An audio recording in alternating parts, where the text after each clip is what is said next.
Okay, guys, thank you guys for coming.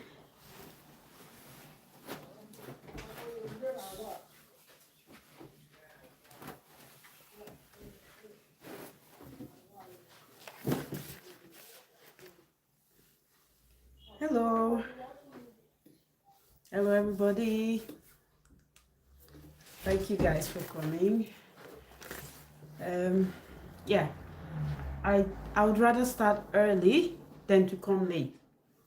To those watching me on YouTube, on TikTok, on Facebook, thank you guys so much. I just need to set up.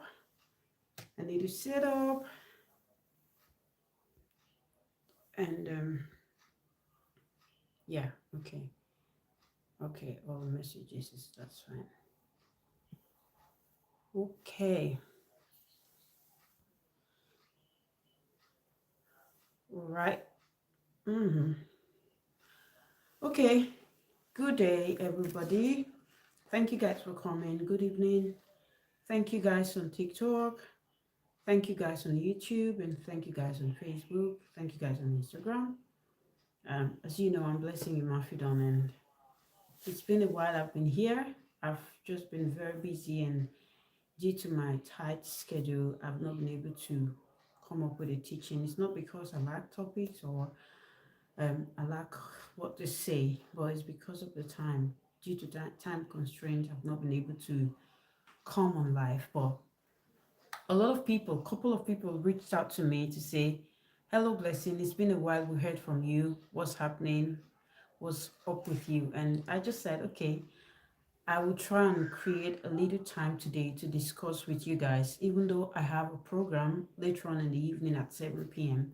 I need to attend the program, but at the same time, I just want to say thank you guys for coming, and thanks to those who reached out to me.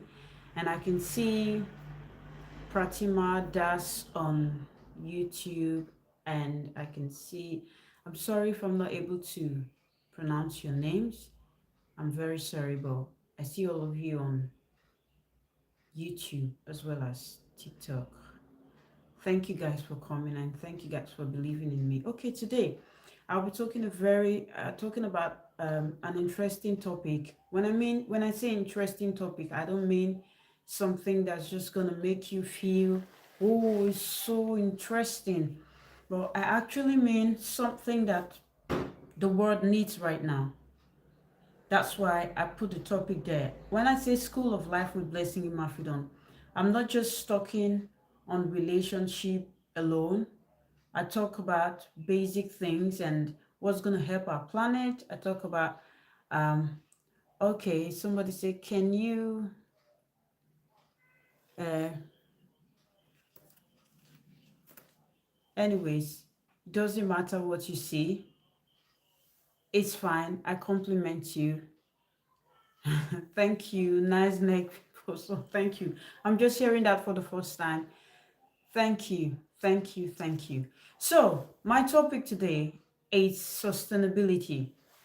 And a lot of you would be like, why would she choose such a weird topic? I will tell you why. It's not a weird topic. It's what the world needs right now. Now, when you want to apply for a job, when I mean a job, a very, very high profile job, you are expected to know what sustainability is. It's something that is needed in our business today. It's something that is needed in the church, in the family. Is needed in our planet.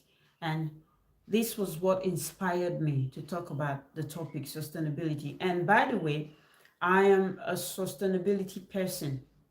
I believe so much in sustainability. And we'll just dive straight into it. What do we think sustainability is? If you know what it is, you can put it on the comment section. But I'll just quickly go straight to the point. Sustainability is meeting our own need without compromising the need of the coming generation. It's meeting our need without compromising the need of the future generation. A lot of people will be like, sustainability is preserving our environment for the coming generation. But no, if you preserve the generation for, if you preserve the environment for the coming generation, what will you use? That's the point. So I would say, if you can say, this is a quote from Blessing Imafidon, sustainability is not preserving but managing. So how, in a nutshell, sustainability is managing and not preserving. That's what we will say sustainability is. It's the maintaining and supporting of a process over time. When I mean a process, it could be a plan, it could be our planet, it could be a relationship, it could be your job, it could be your health, it could be your physical look. Sustainability is you managing it to make sure you meet your need as well as the need of the future generation. That's what sustainability is. So we'll quickly go straight to the three pillars of sustainability, which are the people, the planet, and the pillars. I mean, the people, the planet, and the profit. So the people got to do with social, the planet got to do with the environment, and the profit got to do with the business. So we're going to talk about it bit by bit by bit. So let's talk about the first thing first, which are the people, which is under the social. You get what I mean? The people is under the social. Now, if we talk about sustainability, keeping and managing our planet, it's not an animal that's going to do that job for us. It's not anything that is abstract that's going to do that job for us. It's we, the humans, that's going to do the job. So that is why I'm starting with the people, which is under the social. And this pillar focus on human rights, it focus on community well-being, it focus on ensuring everyone is treated fairly. Because when you are treated fairly, when you have your right as a human being, you would be able to give back to the society. And most of the time, a lot of people misunderstand when I say treating people fairly. We often misunderstand fairly to equally. They are both different things, very different. Sometimes it may want to seem alike but distinctly different. I'm going to explain. Now, when we talk about treating people fairly, not treating people equally, get that? When we talk about treating people fairly, is not treating people equally. Let me explain. When you treat people equally, it is like you giving, I am a size 8, a UK size 8, by the way. And when I want to wear my clothes or buy my clothes from the shop, I shop for size 8. But if we're talking about treating people equally, you're going to give everybody a size 8 dress to wear. That is you treating everyone equally. But when you want to talk about treating people fairly, you're going to give everyone according to what they wear. If I'm a size 8, you give me a size 8 clothing. If another lady there is a size 10, you give them a size 10 clothing. If another lady is a size 12, you give that lady a size 12 clothing. That is what we mean by treating people either equally and fairly. That is the difference. So when it comes to sustainability, it's you treating people fairly. That is giving them their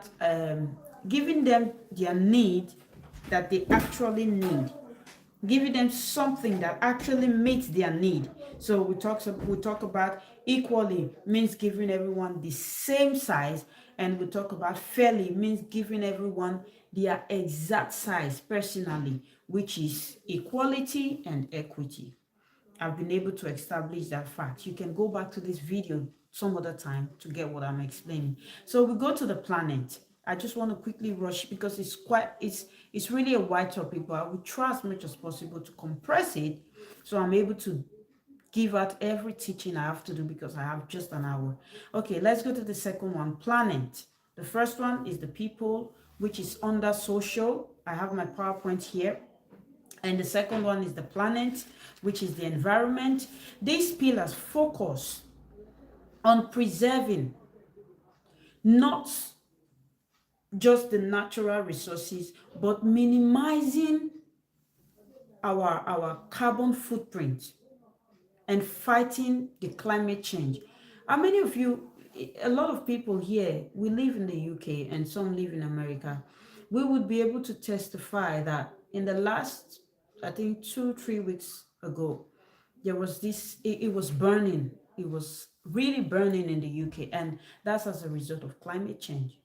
And that's because of the practices that you and I, not just you, not just me, but you and I, that's the practices that we've been doing is changing the climate. It's making the climate not conducive for people.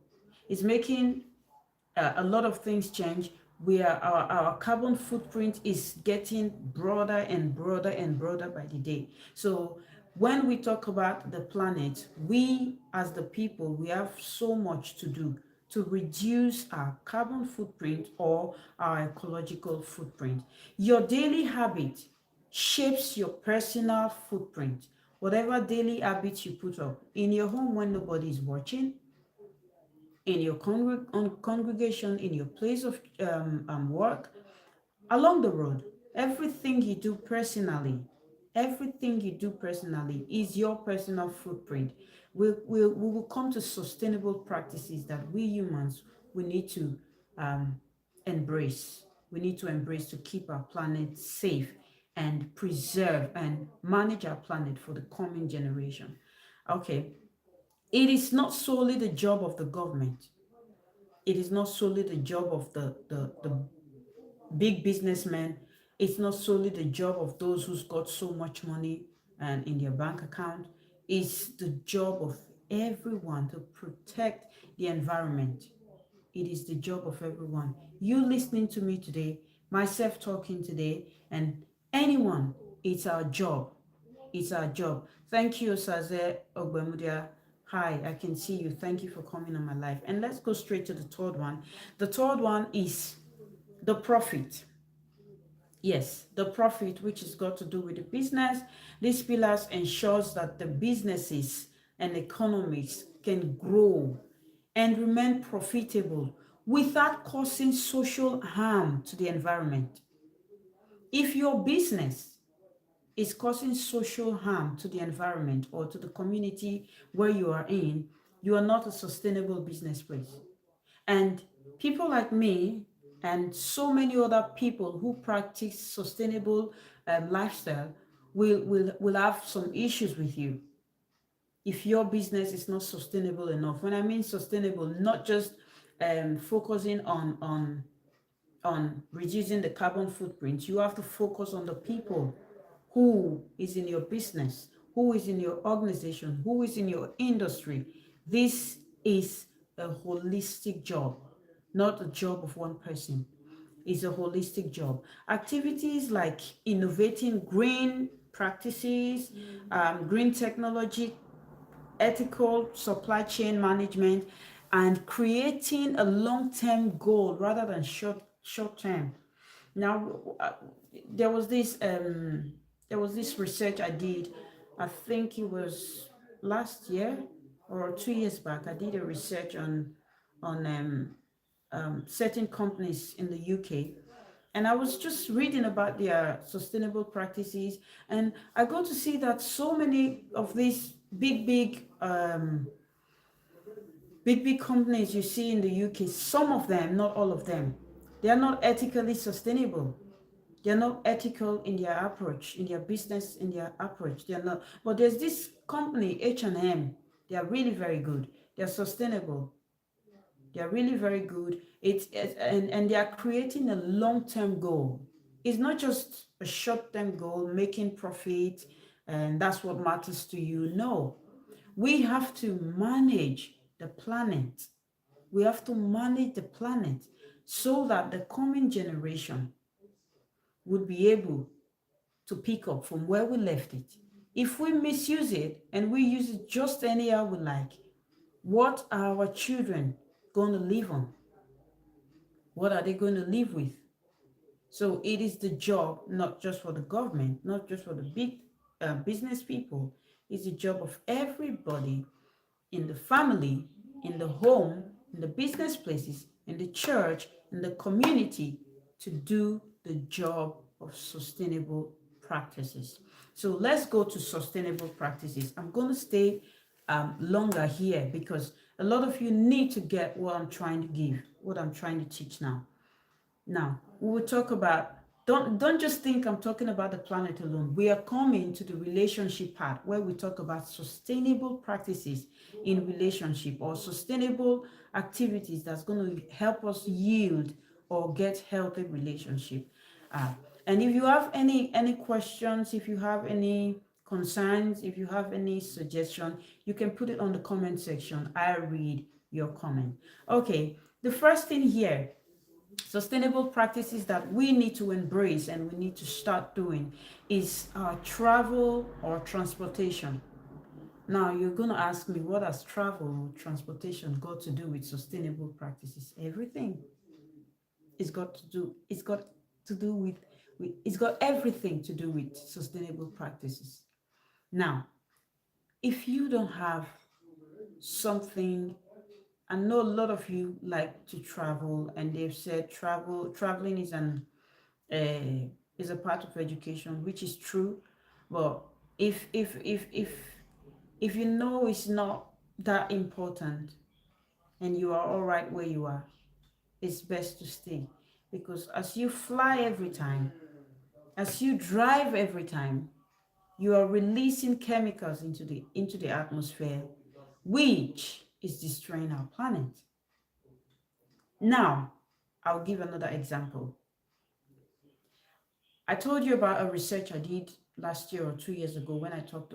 We did something called the 15 minutes walking community. That was the title. Yes, 15 minutes walking community, where people have to walk just 15 minutes. The shop is 15 minutes away from their home. Their church is 15 minutes away from their home. Their workplace is 15 minutes away from their home. In fact, everything is 15 minutes away from their home. So that was why that research was, the topic was called 15 minutes. A 15 minutes walk journey, something like that. If your shop is just 15 minutes away from your home, there's no point driving. Walk down there. If your workplace is 15 minutes away from your home, there's no point driving. Walk down there. My church is just close by.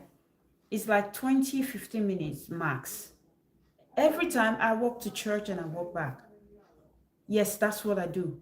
I walk to church and I walk back. It's not because I can afford to drive. Not because I can afford to drive, but because if I want to teach sustainability, I should be able to practice sustainability, and I should be able I should be the first person who does these things that I'm teaching to you right now. So I walk to church and I walk back. Even though it's raining, I just pick up my umbrella, turn it on, and I'm off to church and I'm back. 15 minutes. My shop, I'm just 15 minutes away from major things. The shop is 15 minutes away.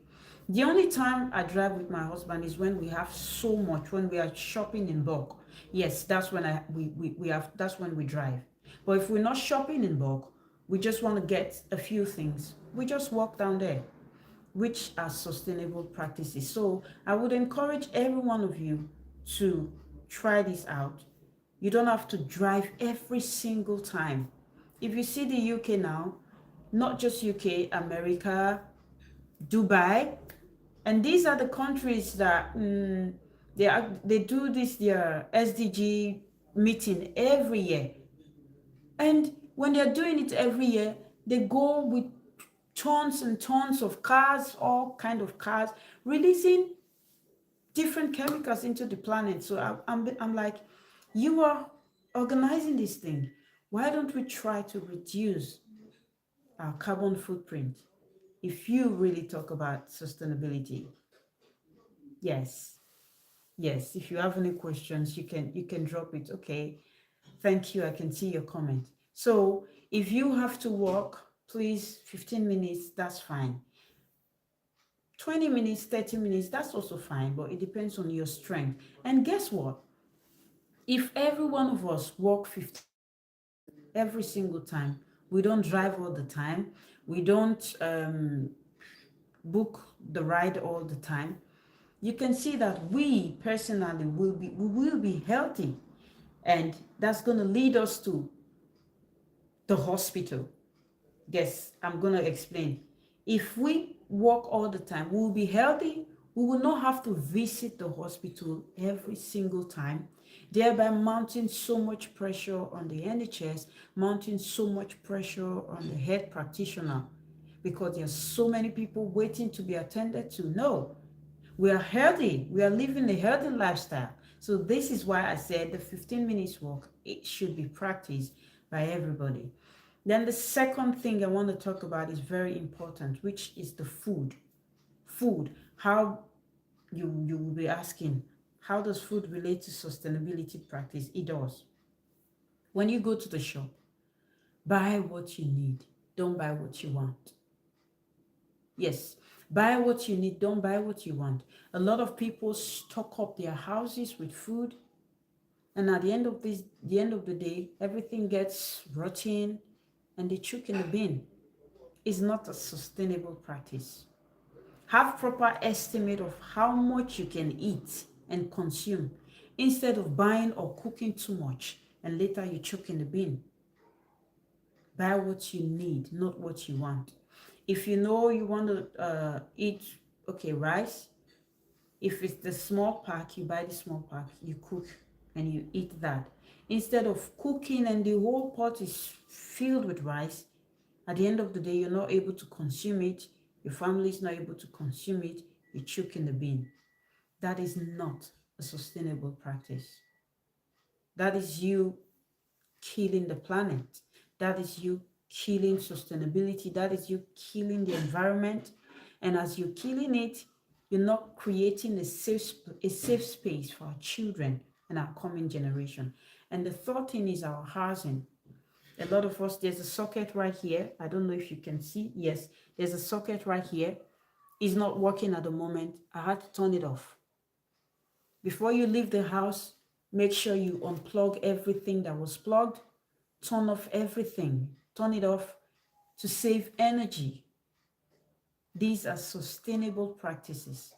Turn everything off to save energy. Unplug when not in use. And the fourth thing is clothing. I won't tell you not to buy clothes. Actually, I like buying clothes. I used to. Yes, I used to like buying clothes. But as I started digging deep more into sustainability, I had to reduce it because I see that it's not a sustainable practice. So just in case you know me before, I've still not changed. I like to look good, but at the same time, I'm better than I used to be before. Now, this is what I do.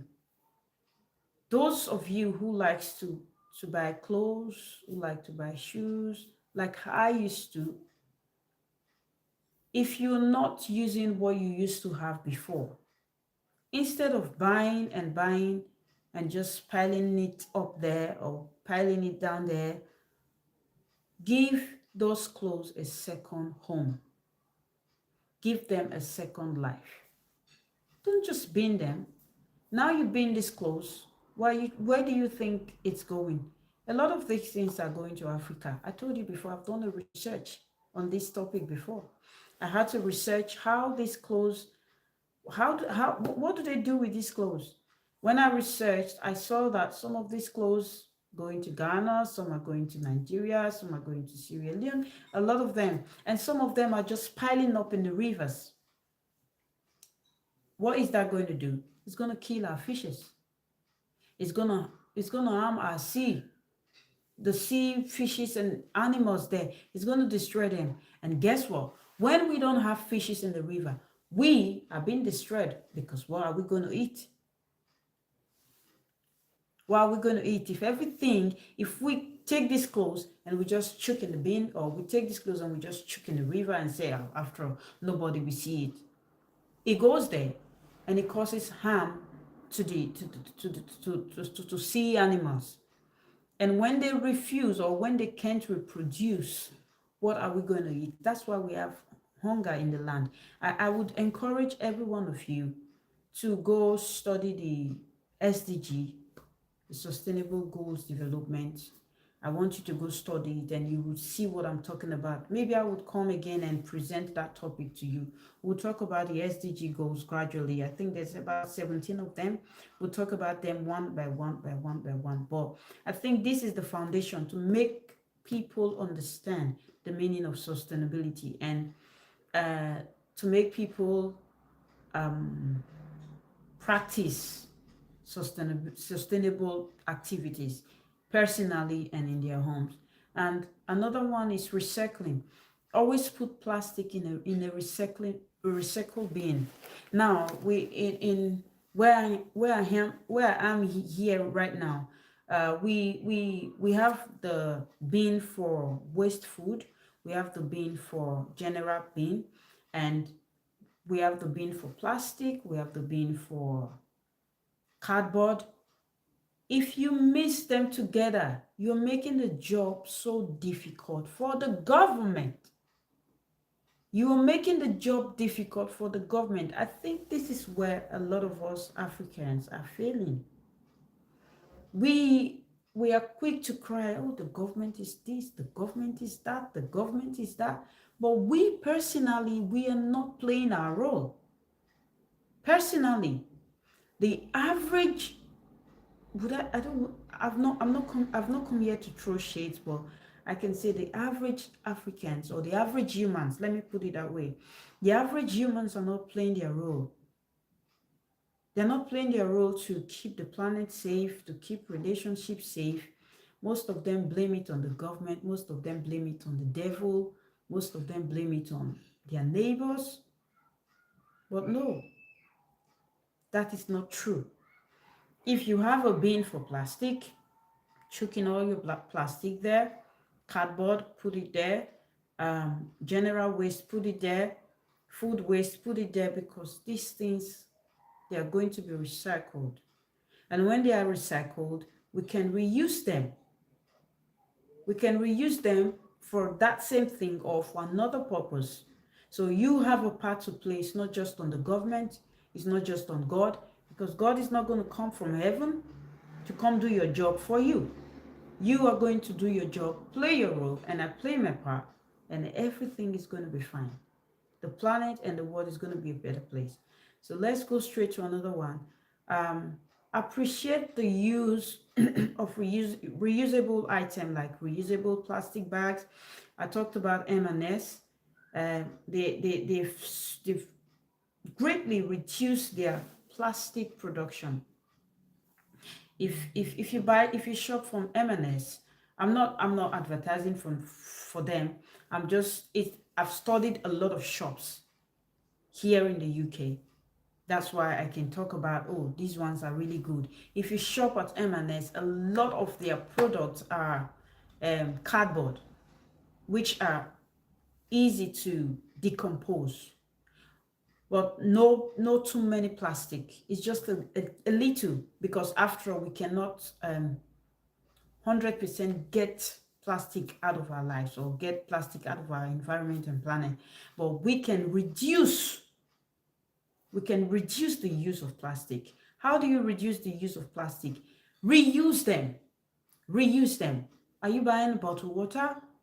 Instead of binning that plastic bottle, you can boil your water and refill it, instead of buying and buying and buying and buying and buying every single time. You can Boil your water. Don't put it all hot because it's gonna affect the your water. It's still not good. It's gonna be poisonous. Put it when it's cold instead of buying and buying and buying and buying. And all these things got to do with dedicating your time. Don't be so lazy to not do these things. Dedicate your time. You will be able to achieve this sustainable practice. When you shop, when you go to the shop, you buy a plastic bag, make sure you reuse that bag a couple of times, many, many times. So long as it's not bad, keep using it instead of buying and buying and buying and buying every time. These are not sustainable practices. Again, your garden. This, I cannot overemphasize this. When you go to the park in the UK, yeah. You like the park you see in America, yeah. You like the parks in Canada, yeah. You like the park in some part of Africa, Nigeria, Ghana, South Africa, Togo, all of them. You like the parks you see there, yeah. Just imagine if these parks are well taken care of. Just imagine if these fields are well taken care of. Practice green. Yes, practice green. When I say green, they mean green. The grass is green because it's healthy. When you go to the park, wherever you are, in your respective country, and you see something that is going to cause harm to the green there, take it and chuck in the bin. And don't mess with the green there. Respect that park. Respect every green you see because they are health to your body. Don't just say, oh, it's a good place to take pictures. I go to the park every time. I just love the view. I just love the view. I love seeing green. I love seeing green. And if you've taken note, most of my pictures, I go to the park. I just dress up and go to the park. I just want to go snap there, take pictures there. That's why do I do that? Because I love green. I really, really love green. And it's not about me loving green. It's because it's healthy. Yes, it's healthy. So I want us to practice that. It's very, very important. And another thing is activism. Just like I'm doing now, I advocate for green practices. I advocate for sustainable practices. Don't buy what you don't want. Don't buy what you don't need. Buy what you need. Give your clothes a second life. Unplug your electricity if not in use. Just do these things and you see that the world will be a good place. Sometimes you can see that one of the SDG goal, I don't know if it's 5 or 16, I don't know which of them, that talks about zero hunger by 2030. And we are, if this is 2026, we're just 4 years away from 2030. How do you think we're going to have zero hunger in the planet? Is it possible? If we keep doing life the way we are living now, if we keep buying what we don't need, if we keep spoiling the sea and throwing poisonous substance in the sea, how would it be a better place? It will never be a better place. We would never have zero hunger in 2030. We would never have good healthcare in 2030 because more people will be getting sick and sick and sick by the day because we just cannot practice the 15 minutes walk. 15 minutes walk is not too much. Even 20, 30 minutes walk is not too much for anybody. It should be something that we are able to do. Yes, it should be very easy, something that is so easy to do. So practice that. Not every time you go to your car and you just turn it on and you start driving. When it's just 15, 10 minutes away, walk down there. You will have a healthy lifestyle and you'll be saving the planet and the environment. Okay, now let's go to sustainability in relationship. Because a lot of people have been saying, what is she talking about? You would know. You would certainly know. But as I teach this topic today, I want you to think about the future. As I teach this topic today, I want you to think about 20, 30, 50 years from now, if you keep doing what you are doing now, how is the planet going to be? I was checking on news. I think it was in France during the heat wave. I saw that the government had to bring, like, would I call it a truck, or yeah, I would call it a big tank of water to start spraying all over the place because the heat was taking the lives of people. And this is as a result of the misuse of planet. This is um, as a result of humans not practicing sustainability in our little way. At home, nobody's watching you. You can practice sustainability. You don't need to be honest. You don't need to be transparent because people are watching you. Be honest and be transparent because it is the right thing to do. I need to establish that. Even if the government does not give you a bin to recycle or a bin to put in different things, you can create that yourself. You can create that yourself. So please, we will be going to sustainability in relationship. Please mind the noise. So, building a partnership that stays healthy without causing emotional burnout, resentment, or loss of individual identity. Guys, this is life. Anything can happen. You have to give me a couple of minutes.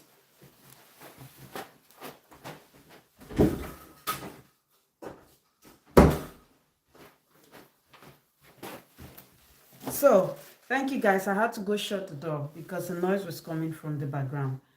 So, I was talking about sustainability in relationship. I said building a partnership that stays healthy without causing emotional burnout, without causing resentment, without causing loss of individual identity. Now, I need you guys to know that even in our relationship, we need sustainability practices. It's not just about the planet. I said just now that if you walk 15 minutes and you do not drive, you would, at the end of the day, live a healthy life, which will make you not visit the hospital frequently. And in turn, the nurses and the health practitioner will benefit because there will not be people seated all over the place waiting to be attended to. The same thing is applicable to our relationship. 3 pillars of a healthy relationship. We talked about the 3 pillars of sustainability, which are the people, the planet, and the profit. Now let's talk about the 3 pillars of a healthy relationship. The first one is emotional balance. If you are not balanced emotionally, you will be drained. If you are not balanced emotionally, you will burn out. If you are not balanced emotionally, your partner will suffer. So, one of the pillars of sustainability in relationship is emotional balance, meeting each other's emotional need. Now, sometimes in a relationship, I'm in a relationship and I thank God for that. Thank God. In a relationship, it takes 2 people for a relationship to work. Yeah, it takes 2 people for a relationship to work. If A is playing his part and B is playing a part, the relationship is going to work. But if A is playing his part and B is not playing her part, the relationship is not going to work. That's where you get people who burn out, who just have this resentment, and who just have this loss of identity. They don't know who they are anymore. They just be like, you know what? I'm done. I'm done. So let's try in our relationship to make a balance. Relationship is not solely, or the success of a relationship is not solely the job of the man or solely the job of the woman. It is the job of both the man and the woman. It is the job of the two of them to come to an agreement to say, I am not going to overburden you. You are not going to overburden me. We're going to share together. And then we will have a balance. The second pillar of a sustainable relationship is rational equality. Rational equality, sharing responsibility, mental load, and vulnerability equally, so one partner don't feel exploited or feel drained. Now, most of the time, we tend to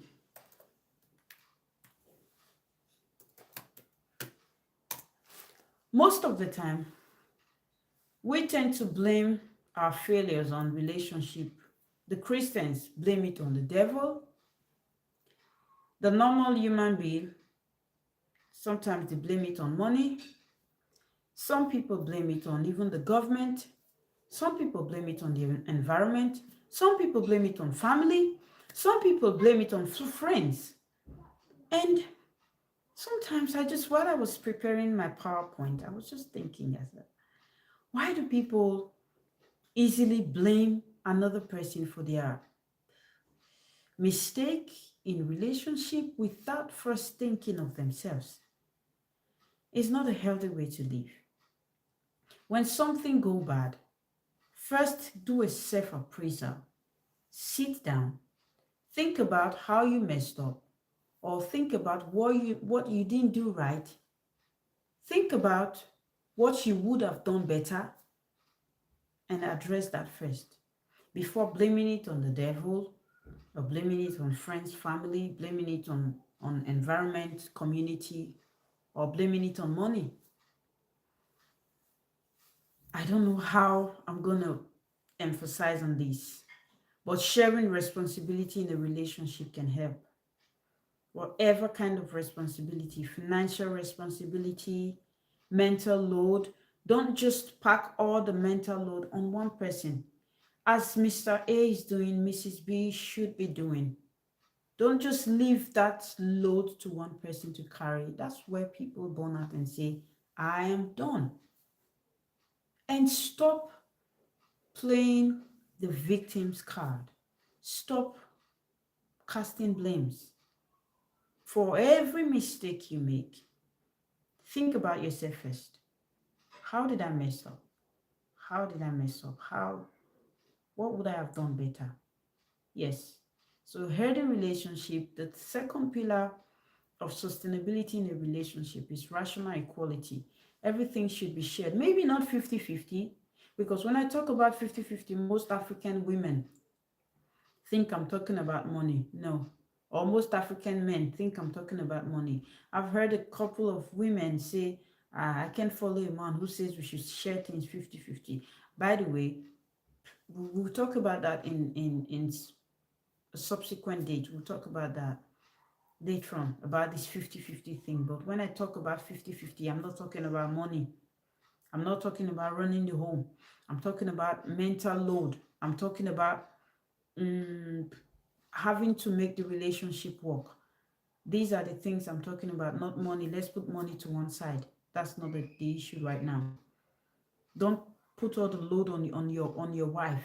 Oh, she's the one that can go to school. Oh, she's the one that can study. Oh, she's the one that can get a better job. What are you doing? What role are you playing? Are you just seated there and say, no, I don't have energy for school? Do something. At the end of the day, you put the load on her. She'll be like, I'm trying to climb. This person is not following me. He's down there. How do you want the relationship to work? It will never work. As your husband is putting in so much work climbing that ladder, try and put in so much work to climb on that ladder too. You may not be as good as him, or you may not be as good as her, but at least you're trying. Not you sitting and saying, no, I'm not interested. Okay, let's go to the third one. Active, okay, the third one is growth and adaptability. Yes, growth and adaptability. You guys should grow together and adapt together. Grow together and adapt together. Um, you may not grow at the same pace. Yes, you may not grow at the same pace, but sure, try and grow. I think I've touched on that on the previous point. I've touched on it. Just grow. So long as you're growing, everybody will be fine. But when you are stuck on there, somebody will feel drained trying to pull you. Okay, just imagine. Let's use a ladder as an example. I am up there, like 5 meters up, and somebody is 5 meters down. It will be so difficult to pull that person who is 5 meters down than to pull that person who is just a meter down or 2 meters down, if you get what I mean. It's that simple. So if you're trying to grow, it's easy for somebody, your husband or your wife, it's easy for them to pull you up. But if you're not trying to grow, it's so difficult. It's so difficult, and sometimes it's draining. And it just causes strain in the relationship. That's where you see people just they fall out of love. Let me put it that way.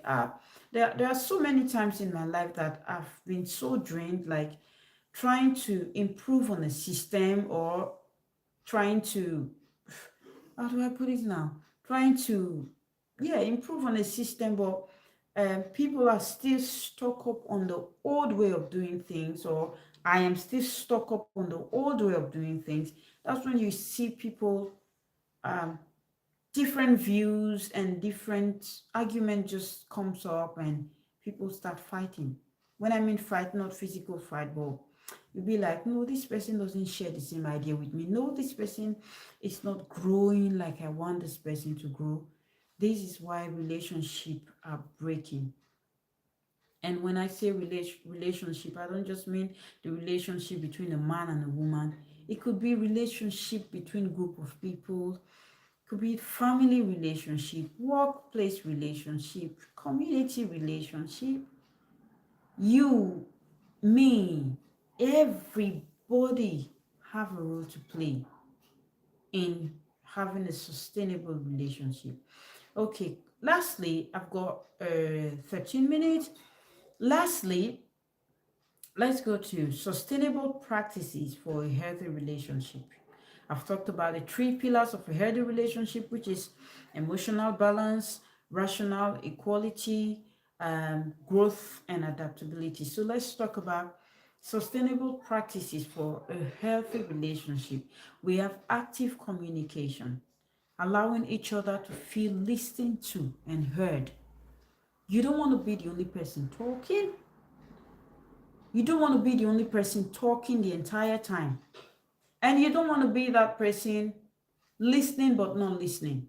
Okay, I had a course in my church, and um, one of the tutor in my course talked about people not understanding what active listening is. And I was one of those people. Most of the time, I listen to give an answer. But she said it's an incomplete active listening attitude or habit. A complete active listening practice or practices is when you listen, actively listen, to not only answer questions, to not only counter what the person has said, to not only bring in your opinion, but to listen, to understand, and to listen, to not even speak at all, but you understand the message in what the person is trying to say. So a lot of times we humans, we are quick to listen to answer, listen to respond, listen to giving our opinion, which is totally fine, but it is an incomplete active listening practices. A complete active listening practice, you listen to understand, you listen to bring in your opinion, you listen to answer the questions, and you listen to understand, you listen to listen. This is a good practice of active listening, which is communication, active communication in relationship. Husband communicate with your wife, wife communicate with your husband, kids communicate with your parents, parents communicate with your kids. I think every problem in this world can be addressed if we practice active listening and if we practice listening without judging, and if we practice listening with coming up with our opinion, and if we practice listening without imposing our opinion on another. This is the major problem we have in relationship. Some of us listen, at the end of the day, we impose our opinion on another, which is absolutely not good. It's absolutely wrong. The second thing is constructive conflict. Active listening or active communication leads to constructive conflict. In my previous podcast, I've dealt with conflict management and conflict resolution. You can go back to that video. The guy who was a guest, he did justice to that topic that I'm not coming again to talk about that. He has done a lot. If you want to listen and you want to know the difference between conflict management and resolution, go back to that post. You would see there. Now, conflict is not a bad thing. Conflict is just how am I going to say this now? Conflict comes as a result of different personal opinion, which is actually good, because if everybody goes this way, there's something wrong with me. Thinking analytically, if everybody goes this way, there's something wrong. And if everybody goes this way, there's something wrong. If everybody does things this same way, there's something wrong. If everybody does things this same way, there's something wrong. The point here is whether we do it this way or we do it this way, so long as there's a definition of done. Yes. So long as there's a definition of done, and so long as there's a holistic result that we want to achieve. If I do it this way and later come this way and get that result, or I do it this way and later come this way and get that result, it's fine. I don't have to do it your way. You don't have to do it my way. The bottom line is getting the result. Am I clear? Getting the result. And if you can put a context to that. When I talk doing it this way, I didn't say do it the wrong way. Do it your way. Like, let's just study as an example. If I study, I want to get like, sometimes I want to get like a music playing in the background. I just feel calm. Or when I sleep, let me use sleep. When I sleep, I want to get like a sound in the background, a music, a very solemn music. I want to hear it. But there is another person who wants to sleep and not hear anything. At the end of the day, the result is sleeping. But my approach is getting the sound from the background, and this other person's approach is not getting the sound from the background. So this is what constructive conflict is. Fighting to solve a problem as a team rather than fighting to win each other. I have left many things that I truly love because there was so much conflict, not fighting as a team. There was so much conflict, fighting each other. Who does it better? Who is the best? Who is most appreciated? These things are fine, but when we don't fight as a team, it just drains energy and it doesn't bring out the best out of you.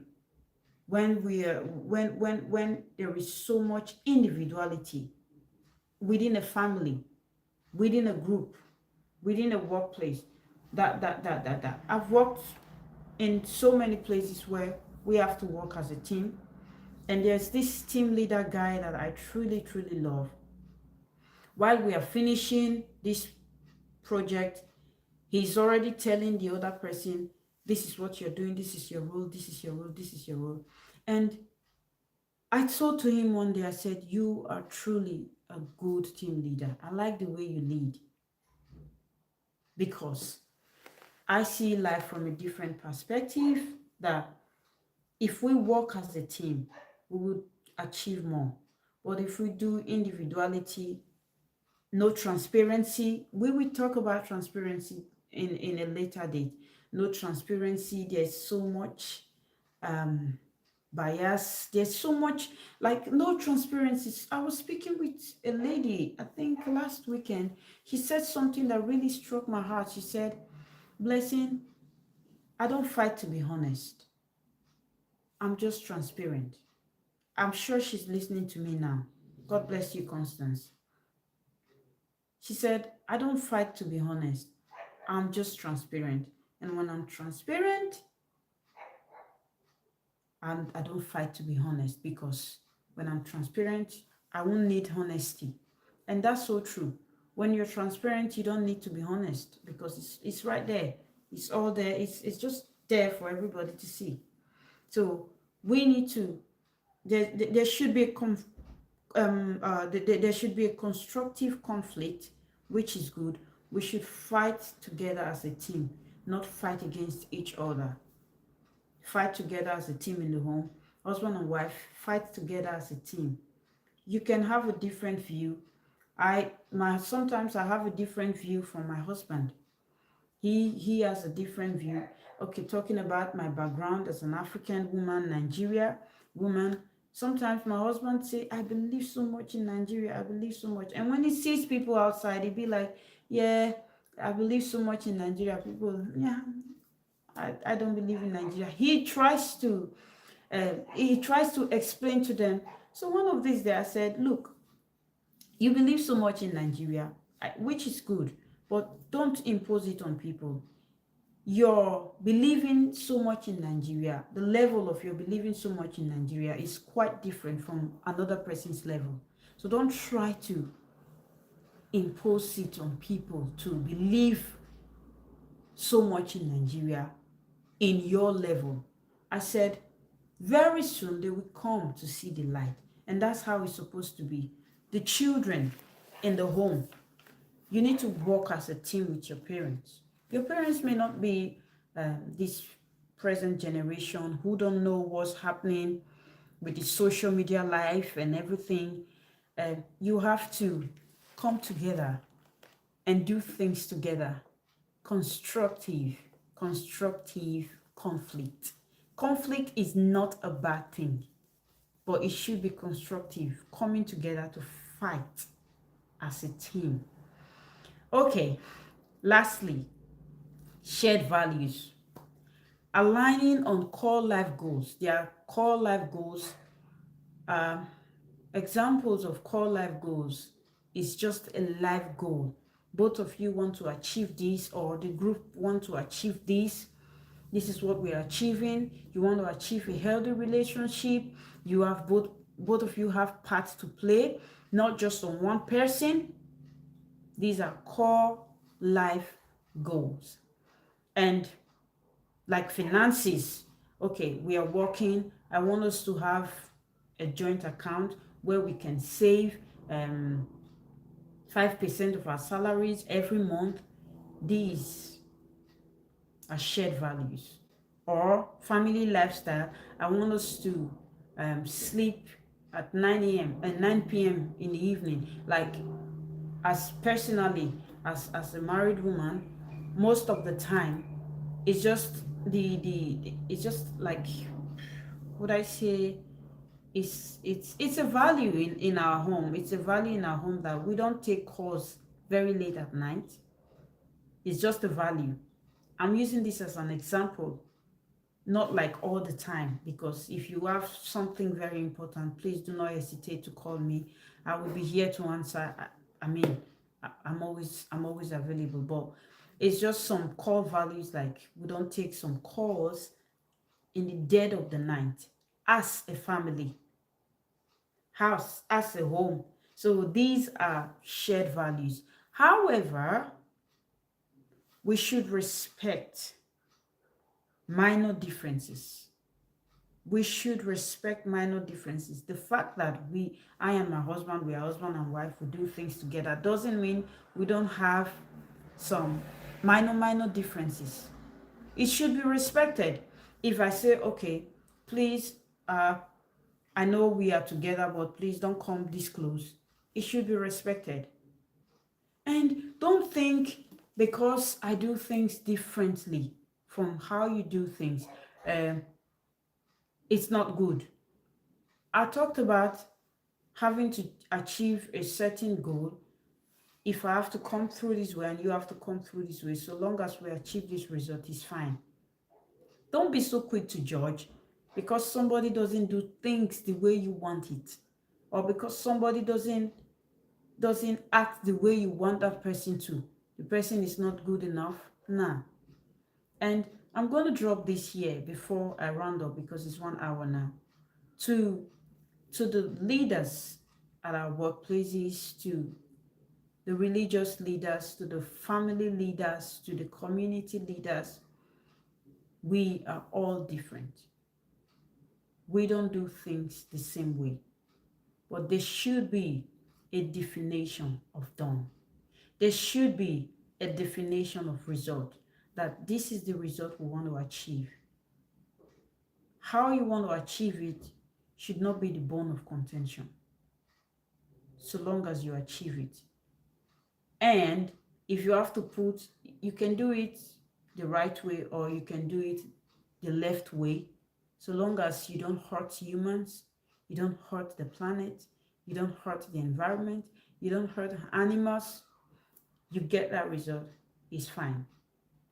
We don't have to do things the same exact way. I said in my previous podcast that unity is not uniformity, and uniformity is not unity. In the Christendom, let's use that. We have the Catholic, we have the Methodist, we have the Anglicans, we have the Pentecostal, we have, excuse me, guys. Oh, I just want, we have all of these people. The goal is to worship God. I don't have to do it your way. You don't have to do it my way. But the goal is to worship God. And God is at the center of it. So a lady was saying the cross has 4 sides. You can come from the back, from the front, from the right, or from the left corner, so long as we have that goal. How you do it matters, but you don't have to do it so uniform that I have to practice everything like you. I've been able to establish this fact that we need sustainable society, we need sustainable planet, we need sustainable environment, and we need sustainable relationship to achieve all of these things. I don't know if I've been able to make any point, but if you have questions, if you have suggestions, please do not hesitate to send me a message. I'm just a DM away. And you can follow me on my social media platform, Blessing Imafidon. Godson, that's my YouTube, my TikTok, Blessing Imafidon, Instagram, Blessing Imafidon, Facebook, Blessing Imafidon, Bless George Studio. Yes, that's a combination of my name and my husband's name. So you can follow me on my social media platform. And if you want me to talk about any topic, you can also write it. Just send me a DM. Like I said, I'm a DM away. If you want me to talk about another topic, if you want to get my view on any topic, you can send me a DM. Again, I will just lastly say this. I talk from my point of view, not from the general point of view, but of course, sustainability is general. Leaders needs to be sustainable. Business people needs to be sustainable. Families needs to be sustainable. Practice sustainable living today, and God bless you.